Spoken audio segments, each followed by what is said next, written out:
প্রথমে আমরা মিশ্র ভগ্নাংশকে অপ্রকৃত ভগ্নাংশে নিয়ে গেলাম, নিয়ে গিয়ে হর যেটা থাকবে সেই হরের লসাগু করব, লসাগু করে বসিয়ে দিলাম, দিয়ে হর দিয়ে লসাগুকে ভাগ, ভাগ করে লবের সঙ্গে গুণ, গুণ করে বসালাম, এটার সঙ্গে এটা ভাগ করলাম 7 দিয়ে 14কে, দিয়ে যেটা পেলাম 2, 2 দিয়ে লবকে গুণ।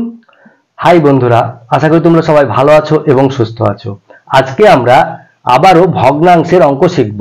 আজকে আমরা সাধারণ ভগ্নাংশের বিয়োগ অঙ্ক কিভাবে করতে হয় একদম সহজে শিখে যাব। এর আগে আমরা শিখেছি ভগ্নাংশ কাকে বলে, কত প্রকার এবং কি কি। তোমরা এখনো যারা জানো না তারা চাইলে আমার চ্যানেলে ভিডিও দেওয়া আছে, দেখতে পারো, তাহলে একদম সহজে শিখে যাবে। আজকে আমরা ভগ্নাংশের বিয়োগ অঙ্ক কিভাবে করতে হয় একদম সহজে শিখব। তাহলে শুরু করার আগে তোমরা এখনো যারা আমার চ্যানেলটি সাবস্ক্রাইব করোনি তারা অবশ্যই চ্যানেলটি সাবস্ক্রাইব করবে এবং সঙ্গে থাকবে পরবর্তী ভিডিওটি সর্বপ্রথমে তোমাদের মোবাইলে পাওয়ার জন্য। এবং অলরেডি যারা সাবস্ক্রাইব করে রেখেছো তাদের অসংখ্য ধন্যবাদ। তো বন্ধুরা, আমার ভিডিওটি যদি তোমাদের ভালো লাগে তাহলে অবশ্যই একটি লাইক, কমেন্ট এবং শেয়ার করবে। তাহলে চলো শুরু করা যাক।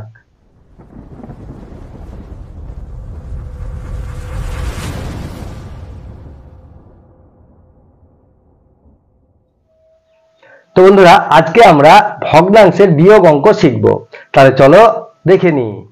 তো বন্ধুরা, আজকে আমরা ভগ্নাংশের বিয়োগ অঙ্ক শিখব। এর আগে আমরা ভগ্নাংশের যোগ অঙ্ক শিখেছি। তোমরা এখনো যারা জানো না তারা আমার চ্যানেলে ভিডিও দেওয়া আছে, চাইলে দেখতে পারো, তাহলে একদম সহজে শিখে যাবে। আজকে আমরা বিয়োগ কিভাবে করতে হয় সেটাই শিখব। দেখো, 5-এর 7 বিয়োগ 3-এর 7 এরকম একটা দেওয়া আছে। তাহলে আমরা এখানে দেখতে পাচ্ছি যে দুটো হর কিন্তু সমান। যদি দুটো হর সমান থাকে তাহলে আমরা কি করব, তাহলে সমান সমান দিয়ে হরের এই দুটোর মধ্যে আমরা একটা লিখব, লিখে দিলাম। এবারে উপরে যা আছে সেটাই লিখে দেব, 5 বিয়োগ 3। দেখো, হর দুটো যেহেতু সমান তাই আমরা একটা হর লিখলাম এবং উপরে যেটা আছে লব, লব সেটাই বসিয়ে দিলাম, সেটা যে চিহ্ন আছে বিয়োগ, বিয়োগই বসিয়ে দিলাম। দিয়ে দেখো কি হচ্ছে, 5 থেকে 3 বাদ দিলে 2, 2-এর 7। এটাই হলো নিয়ম। বিয়োগ এবং যোগের ক্ষেত্রে একই নিয়ম। হর যদি সমান থাকে তাহলে উপরে যেটা থাকবে সেটাই বসিয়ে দেবো এবং যে চিহ্ন থাকবে সেটাই বসিয়ে দেবো। তাহলে এখানে বিয়োগ আছে, তাহলে 5 থেকে 3 বাদ দিলে 2, 2-এর 7। এটাই হলো অ্যান্সার। বোঝা গেল? তাহলে হর এক থাকলে আমরা এইভাবে করব। এবারে যদি হর আলাদা থাকে তাহলে আমরা কিভাবে করব দেখো। 7-এর 12 বিয়োগ 5-এর 9। দেখো, এখানে হর দুটো আলাদা আছে, 7-এর 12 বিয়োগ 5-এর 9। ঠিক আছে, তাহলে আমরা কি করব, তাহলে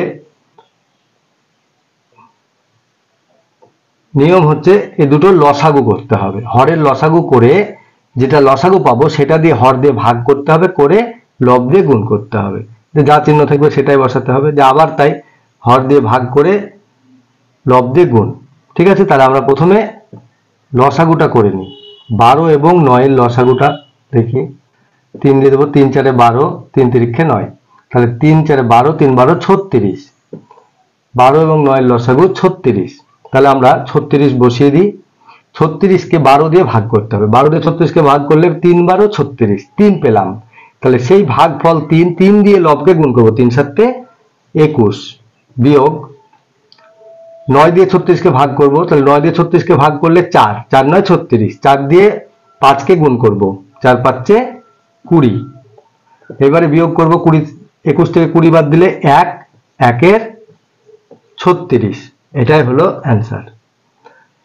তাহলে আশা করি তোমরা বুঝতে পারলে যে যদি হর আলাদা আলাদা থাকে তাহলে আমরা কি করব। হর আলাদা আলাদা থাকলে আমরা প্রথমে হরগুলোর লসাগু করব। লসাগু করে যে লসাগুটা পাবো সেটাকে হর দিয়ে ভাগ করব। ভাগ করার পরে যে ভাগফলটা পাবো সেই ভাগফল দিয়ে লবের সঙ্গে গুণ করব, করে বসাবো। এবার দেখো, তাহলে 36কে 12 দিয়ে ভাগ করলে 3, 3 দিয়ে 7কে গুণ করলে 3 7 21 বিয়োগ 36কে 9 দিয়ে ভাগ করলে 4, 4 দিয়ে 5কে গুণ করলে 20। তাহলে 21 থেকে 20 বাদ দিলে হয় 1, 1-এর 36। এটাই হলো অ্যান্সার। তো বন্ধুরা, আমরা বুঝে গেলাম। এবারে আমরা দেখব যদি পূর্ণ সংখ্যা থাকে তাহলে আমরা কিভাবে বিয়োগ করব। দেখো, 5 পূর্ণ 3-এর 14 বিয়োগ 2 পূর্ণ 2-এর 7। দেখো, এখানে 5 পূর্ণ 3-এর 14 বিয়োগ 2 পূর্ণ 2-এর 7 এটা মিশ্র ভগ্নাংশে আছে। এবারে আমরা কি করব, তাহলে প্রথমে আমরা মিশ্র ভগ্নাংশকে অপ্রকৃত ভগ্নাংশে নিয়ে যাব, তারপরে আমরা সেই আগের নিয়মে বিয়োগ করব। প্রথমে আমরা এটাকে অপ্রকৃত ভগ্নাংশে নিয়ে যাই। দেখো 14 দিয়ে 5 গুণ করতে হবে, 5 × 14 = 70 আর 3 যোগ করতে হবে, তাহলে 73। 73/14 বিয়োগ 7 × 14 = 15, 16, 16/7। ঠিক আছে, তাহলে আমরা এটা অপ্রকৃত ভগ্নাংশে নিয়ে গেলাম। এবারে আমরা কি করব, হরের লসাগু করব। হরের লসাগু আমরা দেখে নিই। 14 আর 7, 14 আর 7 এর লসাগু হয় 7 দিয়ে দেবো, 7 × 2 = 14, 7 × 1 = 7, তাহলে 7 × 2 = 14, লসাগু পেলাম 14। তাহলে আমরা 14 নিচে হরের জায়গায় বসিয়ে দেবো। এবারে এই যে 14, তাহলে হর দিয়ে 14 কে ভাগ করব, তাহলে 14 দিয়ে 14 কে ভাগ করলে 1 হয়। 73 কে 1 দিয়ে গুণ করব, তাহলে 73 কে 73 বিয়োগ 7 দিয়ে 14 কে ভাগ করলে 2, 7 × 2 = 14, তাহলে 16 কে 2 দিয়ে গুণ করব, 16 × 2 = 32। এবারে আমরা কি করব, 73 থেকে 32 বিয়োগ করে দেব, তাহলে 3 থেকে 2 বাদ দিলে 1, 7 থেকে 3 বাদ দিলে 4, 41/14। এটি একটি অপ্রকৃত ভগ্নাংশ। তাহলে অপ্রকৃত ভগ্নাংশ যদি থাকে তাহলে আমরা কি করব, এটাকে আবার মিশ্র ভগ্নাংশে নিয়ে যাব। তাহলে আমরা কি করব, 14 দিয়ে 41 কে ভাগ করব, 3 × 14 = 42, বেশি হয়ে যাচ্ছে, 14 × 2 = 28, 1 11 থেকে 8 বাদ দিলে 3, এখান থেকে 3, 3 থেকে 2 বাদ দিলে 1, 13। তাহলে ভাগশেষ 13 থাকছে। যেহেতু 14 থেকে ছোট আর ভাগ যাবে না, তাহলে আমরা কি করব, যেটা ভাগফল পেলাম সেটা হবে পূর্ণ সংখ্যা, 2 পূর্ণ, যেটা ভাগশেষ সেটা লবে বসে, আর যেটা ভাজক সেটা বসবে হরে। তাহলে 2 পূর্ণ 13 14, এটাই হলো অ্যান্সার। তাহলে আশা করি তোমরা বুঝতে পারলে আমরা মিশ্র ভগ্নাংশ থাকলে কিভাবে বিয়োগ করলাম। প্রথমে আমরা মিশ্র ভগ্নাংশকে অপ্রকৃত ভগ্নাংশে নিয়ে গেলাম, নিয়ে গিয়ে হর যেটা থাকবে সেই হরের লসাগু করব, লসাগু করে বসিয়ে দিলাম, দিয়ে হর দিয়ে লসাগুকে ভাগ করে লবের সঙ্গে গুণ করে বসালাম, এটার সঙ্গে এটা ভাগ করলাম 7 দিয়ে 14 কে, দিয়ে যেটা পেলাম 2 দিয়ে লবকে গুণ, 16 × 2 = 32, দিয়ে এবার 73 থেকে 32 বিয়োগ করে দিলাম, দিয়ে হলো 41/14। যেহেতু এটা অপ্রকৃত ভগ্নাংশ তাই আমরা এটাকে আবার মিশ্র ভগ্নাংশে নিয়ে দেবো, দিয়ে ভাগ করলাম, হর দিয়ে লবকে ভাগ করে যে ভাগফল পেলাম সেটা পূর্ণ সংখ্যা, এবং যেটা ভাগশেষ পেলাম সেটা হলো লবে, আর যেটা হরে ছিল সেটা হরে বসে গেল। তো বন্ধুরা, আশা করি আমরা শিখে গেলাম কিভাবে ভগ্নাংশের বিয়োগ অঙ্ক করতে হয়।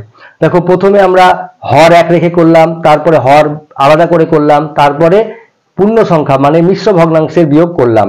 এগুলো তোমরা প্র্যাকটিস করবে, যত প্র্যাকটিস করবে তত শিখবে, এবং মন দিয়ে লেখাপড়া করবে। ভালো থাকবে, সুস্থ থাকবে। আজ তাহলে আসি, টাটা।